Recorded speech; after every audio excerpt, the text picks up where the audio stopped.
वसुविधि मंगल द्रवले जिन पूजो सागार, पाप घटे फलिता फले, पावन पुण्य अपार। बिना द्रव्य शुचि भाव से जिन पूजो मुनि लोग, बिन निज शुभोपयोग के शुद्ध न हो उपयोग। देवादिदेव 1008 कैवल्य कमलापति आदि ब्रह्मा श्री आदिनाथ भगवान की। देवादिदेव 1008 घाटोल के बड़े बाबा श्री वासु पूज्य भगवान की। देवादिदेव 1008 वर्तमान शासनक महावीर भगवान की। परम पूज्य 108 आचार्य पिवर गुरुवर श्री विद्यासागर जी महामुनिराज की। सिद्ध चक्र महामंडल विधान की। 3 कम 9 करोड़ मुनिराजों की। बोले परम पूज्य मुनिवर 108 विमल सागर जी महाराज की। समस्त मुनि संघ की।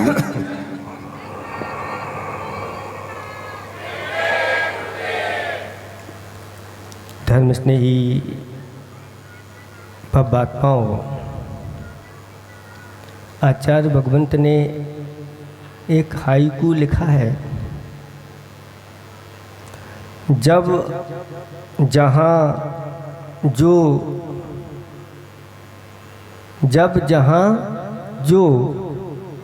जितना जैसा चाहा,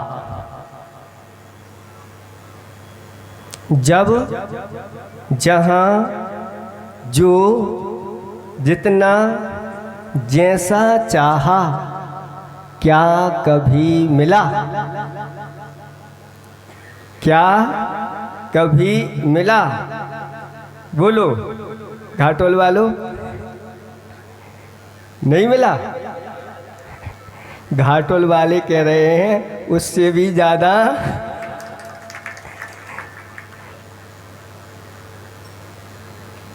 ज़्यादा मिला। लेकिन एक कर्मों की दशा अलग ही प्रकार की है। मिलता भी है और नहीं भी मिलता है। जब अशुभ कर्म का उदय आता है तो घास भी खाने को मुश्किल हो जाती है। घास भी खाने के लिए नहीं मिलती। आपको पता है एक मेवाड़ के ऐसे ही राजा हुए थे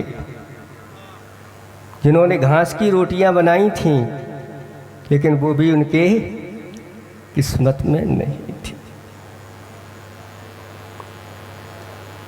और जब पुण्य कर्म का उदय तीव्र होता है तो व्यक्ति जब चाहो, जितना चाहो, जहाँ चाहो, जैसा चाहो, उतना क्या उससे भी ज़्यादा मिलता चला जाता है।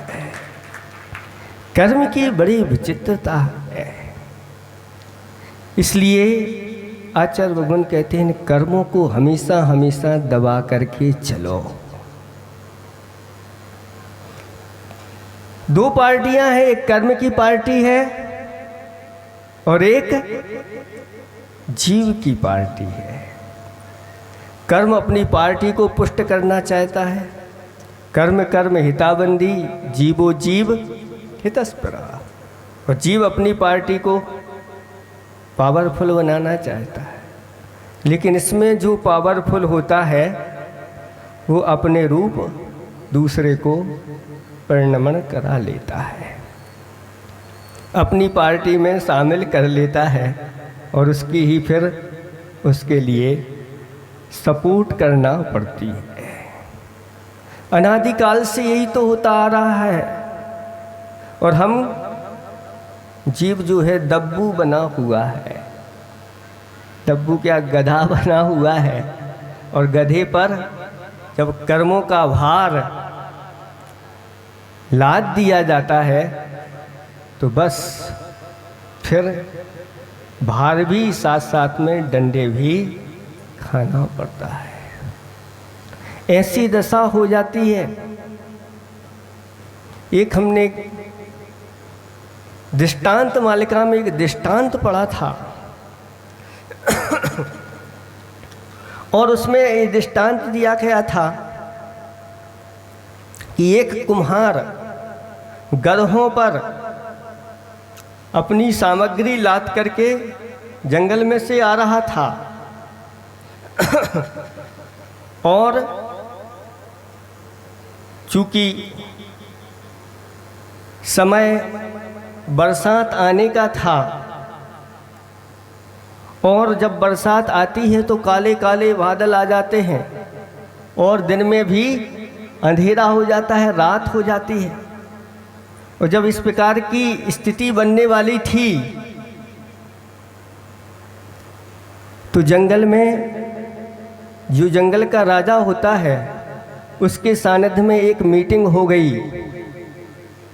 सारे पशु बैठ गए और इसी को लेकर के कि अब वो सावन की अंधेरी आएगी, घनी अंधेरी आएगी, वो बहुत ज़ोर से बिजली और बादल जब कड़कते हैं तो फिर क्या होगा हम लोगों का, हमारी कैसे रक्षा होगी। इसी को लेकर के मीटिंग चल रही है और मीटिंग के बीच में ही वह जोरों से बादल आ गए और बिजली कड़की और बादल भी गरजना प्रारंभ हुए और मूसला जैसे ही धार प्रारंभ हुई, सारी की सारी सभा भंग हो गई और सिंह भी एक गुफा में जा कर के छुप गया कि भैया अंधेरी आ गई है, जब तक उजिला और नहीं होना तब तक निकलना नहीं। अब वहाँ से वह कुम्हार गधों पर सामग्री लाद करके ला रहा था। एक गधा, उसमें बहुत होशियार गधा था और उसने जब देखा कि अंधेरी आ गई, मौका अच्छा है, और सारी सामग्री नीचे गिरा करके और भाग गया। कौन इस प्रकार के बोझ को ढोए। अब कुम्हार उस गधे को ढूंढने के लिए निकला। वह कहाँ चला गया पता नहीं। ढूंढते ढूंढते हाथ में डंडा लिए हुए और धीरे धीरे उसे ऐसा लगा कि इस गुफा में ही यह घुस करके बैठ गया है।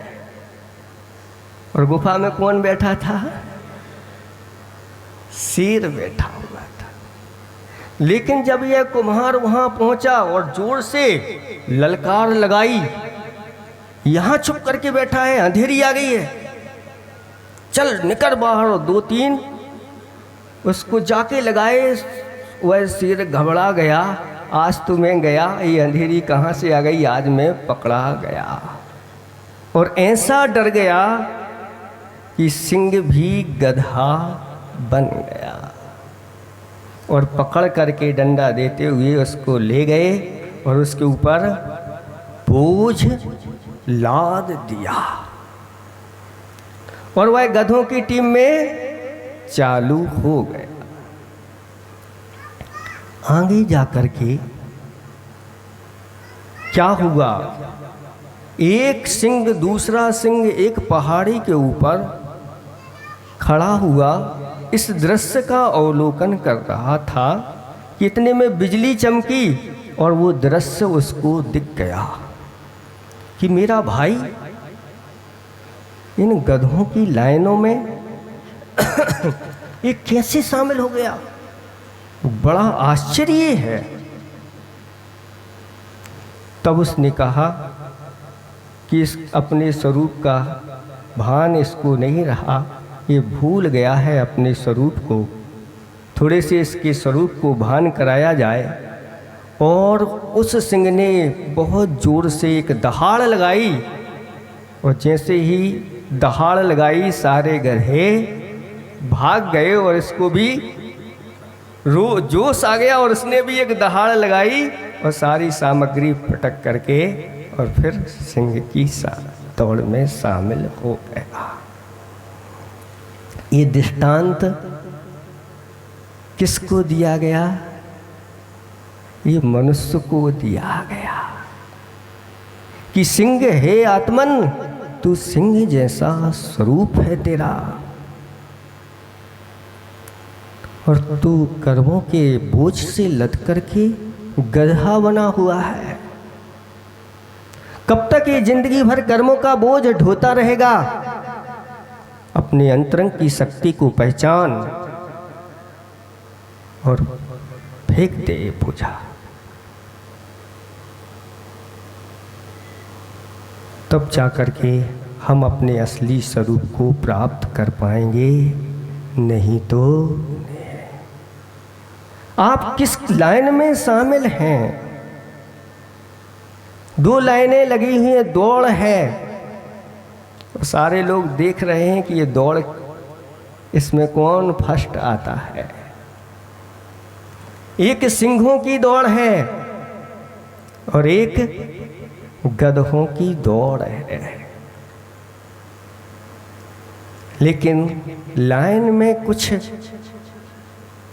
परिवर्तन सा नजर आया कि एक सिंह सिंहों की लाइन में से निकल करके कहाँ पहुंच गया? गधों की लाइन में शामिल हो गया। जब एक पीछे के पीछे ऐसा हुआ तो एक गधा निकल करके सिंहों के पीछे लग गया। अब देखो, जहां गधों की दौड़ थी वहां एक सिंह भी शामिल है, लेकिन लोग कह रहे हैं ये गधों की लाइन है। और ये जो सिंहों की लाइन है उसमें एक गधा भी शामिल हो गया। लोग कह रहे हैं ये किसकी लाइन है? ये शेरों की लाइन है। और दोनों की दौड़ हुई, और गधों की दौड़ में कौन सबसे आगे आ गया? शेर विजय को प्राप्त हो गया और उसको माला पहनाई गई कि ये गधों में शिरोमणि है। ये क्या है? गधों में शिरोमणि है, यानी महागधा है, उसको सबने पीठ ठोक दी। और एक जो सिंह की लाइन में गधा था हार गया, लेकिन लोगों ने कहा पीठ ठोक करके ये तो सिंह है, सिंह। बताओ आप लोगों की दौड़ किस में है? सिंह की दौड़ में दौड़ रहे हो या गधों की दौड़ में दौड़ रहे हो? कहते हैं जो देव शास्त्र गुरु, जो धर्मात्मा हुआ करते हैं और जो धर्म के पीछे पीछे चलने वाले ऐसे धर्मात्मा लोग होते हैं, वो वास्तव में सिंह की दौड़ में शामिल हैं। और जो एक गधों की दौड़ होती है, जो कर्म की दौड़ है, जो अभी महाराज ने बताया कि 5 पापों में लगे हुए हैं, अनेक प्रकार के सांसारिक अनुष्ठान करने में आनंद ले रहे हैं, वह कौन सी दौड़ है? आप सब जानते हैं। आप लोगों के लिए अपने सिंहत्व को जागृत करना है और ऐसे ही निरंतर अपने आप को देव शास्त्र गुरु के प्रति समर्पित होकर के चलना है, और उनके साथ, उनके आगे आगे नहीं तो पीछे पीछे तो चल ही सकते हैं। आचार्य भगवंत ने गधे को भी बहुत ऊंचा उठा दिया। अगर तू गधा बना हुआ है, कोई बात नहीं, अब तो तेरे अंदर भी जीवत्व है, तू भी उसको पहचान। और आचार्य भगवंत ने मूक माटी में गधा नाम सार्थक कर दिया। बोलो आपसे कोई गधा कहे तो, आपसे कोई गधा कहे तो अच्छा नहीं लगेगा? क्या करोगे आप? बताओ। महाराज, गधा का जो स्वभाव होता है गधा का जो स्वभाव होता है, वास्तव में अगर आपसे कोई गधा कह दे तो आप क्या बन जाते हैं? वो दुलत्ती मारने लग जाते हैं। नहीं, अभी आपको अपना स्वभाव पता नहीं, किसी ने गधा कह दिया तो आप गधा बन जाते हैं। और कई पिताजी भी अपने बेटे को क्या कह देते हैं? गधा का बच्चा कहीं का। भूल जाते हैं अपने स्वभाव को कि मैं क्या कह रहा हूं। अगर बच्चे को गधा का बच्चा भी नहीं कहा, अगर गधा भी कह दिया, गधा भी कह दिया, तो भी आप क्योंकि संतान किसकी है? आपकी। इसलिए अपनी संतान को आप लोगों को सिंह बनाना है, गधे बन करके हमें नहीं चलना है। आप यहाँ दो पार्टी बैठी हुई है, एक है, हाँ, दो पार्टी बैठी हुई है, लेकिन इन पार्टियों को समझना है कि क्या वास्तव में हम जिनेंद्र भगवान की भक्ति, पूजा, अर्चना सही कर रहे हैं कि नहीं कर रहे हैं, विनय के साथ कर रहे हैं कि नहीं कर रहे हैं, शुद्धि के साथ ये कार्यक्रम चल रहा है कि नहीं चल रहा है। बहुत सारी महिलाएं अभी देखो, सबके सिर प्रायः उगड़े हुए हैं। भैया ने भी कहा होगा, लेकिन भैया जी की कोई बात नहीं मानता है, कोई गुरुओं की बात नहीं मानता है, तो कहते हैं वह आगे जाकर के निंद गति का पात्र होता है। आपको कल बताया था कि एक सूकर बना है, सूकर, 4 जीव थे, उसमें एक सूकर था। वो सूकर क्यों बना? वह अपने पिताजी को नमस्कार नहीं करना चाहता। मैं अपने पिताजी को क्यों नमस्कार करूं? उसको अहंकार इतना था। लोगों ने मिलकर के कि अपने पिताजी को नमस्कार नहीं करता, चल नमस्कार कर। और जैसे ही वह नमस्कार करने के लिए ज़बरदस्ती उसको ले गए, वही उसने पत्थर में अपना सिर मारा और मर गया, और मर करके सूकर बन गया। क्या है ये सब? ये कर्म की विचित्रता बड़ी है। जो इसको नहीं समझता, जो इसको नहीं मानता, वह कब कहाँ से कहाँ पहुँच जाता है पता नहीं चलता। इसलिए देव शास्त्र गुरु ने जो कहा है उसको अच्छी तरह सुन करके ये कार्य करना है। ये सिर ढकना, ये विनय कहलाती है। नए नए हैं, विनय प्रोधा है। मोक्ष मार्ग में ज्ञान अपना अलग चीज़ रखता है, लेकिन विनय कहते हैं कि जिसके पास ज्ञान नहीं है और अगर विनय उसके पास पूरी है तो वह पार हो जाता है थोड़े से भी ज्ञान पा करके। मोक्ष मार्ग में अगुआ है ये विनय, और ये विनय हमेशा हमेशा बना के आप लोगों को रखना है। अब 4.5 महीने के, अब तो पहले ही से ही आपका यहाँ प्रारंभ हो गया, पूरे 5 महीने। और अगर आपकी भावना बढ़ गई और अगर मान लो दूसरा स्टान का भी हो गई तो क्या करें? तो इनमें सब समय आपको अपनी विनय बना करके रखना है। चाहे वह आहार के समय हो, चाहे क्लास के समय हो, चाहे भगवान की भक्ति पूजा आराधना के समय, इतने समय तो कम से कम सिर आप लोगों को ढकना है। इधर माथा ढकेलो, माथा, ये माथा कहलाता है। क्या कहलाता है? माथा। लेकिन माथा नहीं ढकना, ये आपको सिर ढकना है। जो काले काले दिखते हैं ना, बस ये कृष्ण लेस्या को आपको शुक्ल लेस्या बना लो, फिर देखो कितनी अच्छी फोटो आप लोगों की कैसी बढ़िया आती है।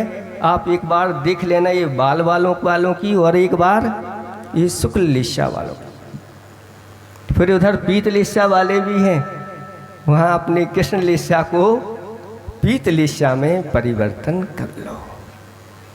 कुछ लोग तो अपने इस माथे को पूरा ढक लेते हैं। कैसे ढकते हैं? इस कपड़े से नहीं, अपने ही बालों से ढक लेते। ये माथा क्या है आपका? ये भाग्य है, लक है। और अगर इसको आपने ढक दिया तो आपकी उन्नति कैसे होगी? ऐसे ही एक बालक सिर को ऐसे पूरे ढके हुए, उसका भाला ही नहीं दिख रहा था, तो उसको देख करके एक हाई को तैयार हमने कर लिया। आप लोगों को पसंद आ जाए तो अपने जीवन में अपना लेना। उसको देख करके हमने देखा और कहा, हे कलिकाल, हे कलिकाल, चांद जैसे भाल पे राहु से बाल। कुछ समझ में आया? हे कलिकाल, चांद जैसे भाल पे राहु से। चांद को कौन ढक देता है? राहु चांद को ढक देता है, दिखाई नहीं देता। ऐसे ही आपका ये चांद जैसा भाल है, और राहु से बाल। ये राहु जैसे बाल आकर के इसको अगर ढक दें तो आपके जीवन में प्रकाश कैसे आएगा? इसलिए इन बालों से मत ढको, अपने बालों को ढक लो तो बहुत अच्छा होगा, आपकी विनय पूरी मानी जाए। ये कह रहे हैं अपने बालों और अपने बालों से, दोनों से बच के रहना चाहिए। बचो अथवा ना बचो, लेकिन ढक के तो रखना चाहिए, क्योंकि ये विनय है। और एक विनय तप कहलाती है, कहलाती कि नहीं? और तप से क्या होती है? तपसा निजराच्य। तप से अंतरंग तप है विनय, और ये अंतरंग तप बहुत बड़ी कर्मों की निजरा कराने वाली होती है। और जो जितना झुकता चला जाता है विनय के साथ, वह उतना ही बढ़ता चला जाता है। कुएं से आप लोगों ने पानी भरा है, कुएं में बाल्टी जाती है, लेकिन आचार्य भगवंत ने मूक माटी में लिखा है कि बाल्टी को कैसे अंदर जाना चाहिए। ऐसे नहीं कि छोड़ दी गर गर गर गर गर ठप, ये नहीं होना चाहिए। बड़े आराम से नीचे बाल्टी को उतारना चाहिए, कहीं उसमें जीवों का घात ना हो जाए। नहीं तो इतनी बड़ी भारी बाल्टी जल के में जो त्रस जीव होते हैं उनके माथे पे अगर आपने पटक दी तो आप दयालु नहीं कहलाएंगे, आपके अंदर दया धर्म नहीं रहेगा। इसलिए बाल्टी को धीरे धीरे ले जाते हैं और वह बाल्टी पानी के ऊपर खड़ी हो जाती है। जब बाल्टी पानी के ऊपर खड़ी हो जाती है पैरों के बल, तो क्या उसमें पानी भरता है? बोलो, नहीं भरता। क्यों नहीं भर रहा है? पानी कहता है, हे मानी बाल्टी, तू मुझे धोख दे, तू मुझे नमस्कार कर। एक बार भी अगर तूने मुझे नमस्कार किया तू लबालब भर जाएगी। और जैसे ही माथा बाल्टी का पानी की सतह पर लगता है और पानी उसके अंदर बढ़ता चला जाता है। ऐसे ही देवशास्त्र गुरु के प्रति जो विनय से जितना झुकता है वह उतना ही पुण्य के जल से लबालब भर जाता है, ऐसा शास्त्रों ने कहा है। चमर ढुराते समय भी भगवान की स्तुति करते हुए कि ये चमर कह रहे हैं, भगवान जो आपके चरणों में जो जितना झुकता है वह उतना ही ऊपर उठता चला जाता है। इसलिए झुकने के लिए तैयार रहो। आप लोग खड़े ही खड़े चाहते हैं कि खड़े ही खड़े बस नमोस्तु हो जाए, झुकना ना पड़े। धीरे धीरे आदत ऐसी होगी कि आपकी कमर बैंड हो जाएगी और फिर आप ऐसे जैसे ये लोग बैठे हैं ना, फिर ऐसे नहीं बैठ पाओगे। इसलिए अच्छी तरह से विनय के साथ, अच्छी तरह से हाथ जोड़ करके गवासन के साथ और 3 बार झुकाते हुए, हे स्वामी आपके श्री चरणों में, घाटोल वालों का बारंबार, कितनी बार? बारंबार कह दिया तो अब 3 बार कहने की जरूरत नहीं है। और इस प्रकार से चाहे महाराज के पास पहुँचो, चाहे भगवान के पास पहुँचो, ये सब विनय के साथ होना चाहिए। पुरुषों को भी सिर ढक करके ही भगवान की आराधना करना चाहिए, महिलाओं को भी सिर ढकने की। लेकिन ये कैमरा है जो है ना, ये गड़बड़ करवा देता है, हैं? अब कैमरा वालों की छुट्टी करा दें। आज से इन कैमरा वालों को बोलते हैं और कोई भी मोबाइल से फ़ोटो नहीं निकालेगा। अगर आप सिर ढकोगे तो हमारी तरफ से फिर मना नहीं, अच्छे से निकाल सकते। ये कुछ चीज़ें ऐसी होती हैं जो हमारे उपयोग को डाइवर्ट कर देती हैं। फिर वहाँ पर दर्शन नहीं होता, प्रदर्शन होता है। और आचार्य भगवान कहते हैं कि प्रदर्शन तो उथला, पे दर्शन गहराता है। इस पे ऊपर आचार्य भगवंत ने बहुत अच्छा प्रवचन दिया था और एक उदाहरण दिया था कि एक सेठ साहब सभा में बैठे हुए थे और वो विशेष उन्होंने अपने लिए क्या तैयार करवाई थी? चेन तैयार करवाई थी। और उनकी जो कॉलर के अंदर थी तो एक बटन खुला हुआ था, बार बार वो कॉलर से बाहर उस चेन को निकाल करके बाहर रखना चाह रहे थे कि सब लोग उस चेन को, जब तक लोग उस चेन को नहीं देखें तब तक वह सेठ साहब बेचैन रहते थे। तो आचार्य जी ने कहा कि देखो अपने चैन के लिए भी ये बेचैन हैं। जैसे अभी महाराज ने कहा था कि न दिन में चैन है न रात में चैन है, फिर भी कहते हैं हम चैन हैं। ऐसे बेचैन नहीं बनना, इस प्रदर्शन की ओर मत बढ़ो। महिलाएं भी अभी बहुत सारी अच्छी तरह से सुन लो। महिला का अर्थ हम बाद में बताएंगे क्योंकि आज समय हो गया है। आज इसी में थोड़ी सी व्यवस्था में ही ये प्रवचन चल रहा है कि महिलाएं भी लेट क्यों हो रही हैं, क्या आपको पता है? बहुत सारी महिलाएं लेट होती हैं तो ये लिपस्टिक लगा के आ रही हैं, हमने सुना है। ये लिपस्टिक, नैन पालिश आदि आदि अशुद्ध पदार्थ लगा करके आ रही हैं। नहीं आ रही तो बहुत अच्छा है, लेकिन कुछ तो सकलीकरण में नियम दिया था, लेकिन फिर भी सावधानी रखना। कुछ बीच में अगर इस प्रकार से घुसपैठ हो रही है तो इसको नहीं करना। बहुत सावधानी के साथ इस पूजा आराधना करना है। आपको अशुद्ध पदार्थ लगा करके नहीं आना है। ये पुरुष वर्ग देखो बिल्कुल चले आते हैं, इनको देर नहीं लगती। यहाँ पर वीतराग भगवान के पास आए हैं तो थोड़ी सी वीतराग तो अपने पास आनी चाहिए। ये लोग भी कई बार शिकायत करने आ जाते हैं, महाराज हम तो अब भी आने के लिए तैयार हैं, लेकिन उनको साथ में लाते हैं तो लेट हो जाते हैं। तो भैया आप लोग जो है ना सब धर्म करने के लिए स्वतंत्र हैं और वो लोग भी सब स्वतंत्र हैं। अच्छी तरह से धर्म का माहौल बना रहे, इतना ही हम पर्याप्त समझते हैं। और जब चाहा, जो चाहा, जितना चाहा, क्या कभी मिला? तो इसके बारे में अभी ये प्रवचन चालू नहीं हो पाया तो समय इतने में ही हो गया। इसको अगर समय आगे मिलेगा तो आपको खुलासा करेंगे। अहिंसा परमो धर्मः।